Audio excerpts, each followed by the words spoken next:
When we're talking about speech directed at matters of public interest, questioning the activities of a public official in a public body, that is constitutionally protected speech of the highest order. And prosecutions for that sort of public comment are extraordinary. It's an unassuming house, calm now, but Tuesday, 6 Terrebonne Parish Sheriff's deputies surrounded it, armed with this search warrant for computers and other electronic devices. It's Houma police officer Wayne Anderson's house. Deputies were looking for evidence of who created this, a Facebook page and blog called ExposeDAT, Terrebonne Parish's underground watchdog group, featuring Terrebonne's politicians and their business connections. I'm not sure if they believe that Mr. Anderson is actually the author of such work. Anderson's attorney says they were told Sheriff Jerry Larpenter, who is one of the politicians featured in the blog, is investigating a case of criminal defamation against insurance business owner Tony Alford. Larpenter and Alford were featured in this picture together in ExposeDAT's last post 3 days ago. Larpenter wouldn't do an on-camera interview with us, but when asked whether there's a conflict in him investigating an alleged crime involving himself, he said, quote, "If you're going to lie about me and make it under a fictitious name, I'm going to come after you." When we're talking about speech directed at matters of public interest, questioning the activities of a public official in a public body, that is constitutionally protected speech of the highest order. And prosecutions for that sort of public comment are extraordinary. Sheriff's deputies have secured 3 search warrants to try and expose ExposeDAT, including the one to search Anderson's house. Not only did they take all of Anderson's computers, the Houma Police Department indefinitely placed him on paid leave, alleging he didn't uphold the law and committed conduct unbecoming. Anderson is a former Terrebonne deputy himself and a former New Orleans police officer. People who saw deputies executing the warrant Tuesday said one of the deputies left Anderson's house in tears.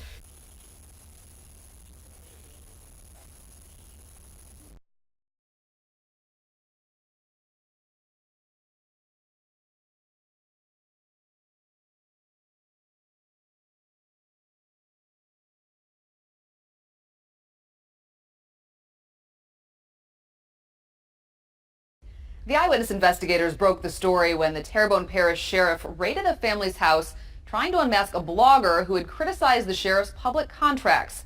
Today, a state appeals court backed up our original reporting and threw out the search warrant as unconstitutional. David Hammer has the story. Houma police officer Wayne Anderson and his wife Jennifer can celebrate today. On August 2nd, Sheriff Jerry Larpenter's men raided their house and seized their computers and phones, believing they were used to create a blog that commented on the public affairs of the sheriff and other parish officials.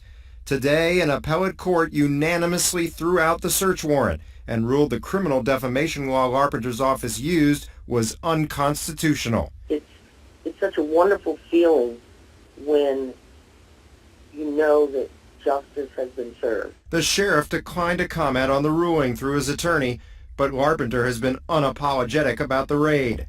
"If you're going to lie about me and make it under a fictitious name, I'm going to come after you," Larpenter told our Katie Moore the day after the search warrant. In our initial story, Loyola law professor Dane Ciolino could hardly believe the criminal defamation law was invoked. It's astonishing that we're having this discussion in Louisiana rather than in Iraq. Larpenter went on local station HTV last week to not only claim the law is constitutional, but to challenge Ciolino's knowledge.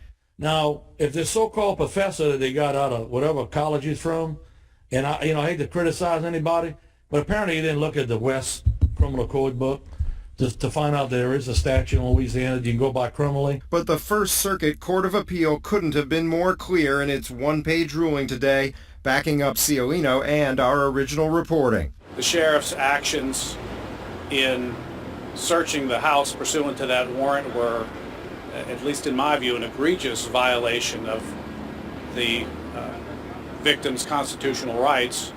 And at the end of the day, the sheriff's office is going to wind up having to pay for this. David Hammer, Eyewitness News. Both Larpenter and Terrebonne District Attorney Joe Waits have recused themselves from the case because they are both mentioned on the blog. So the state attorney general is representing the sheriff's office in the case. No word yet if the AG will appeal today's ruling to the state Supreme Court.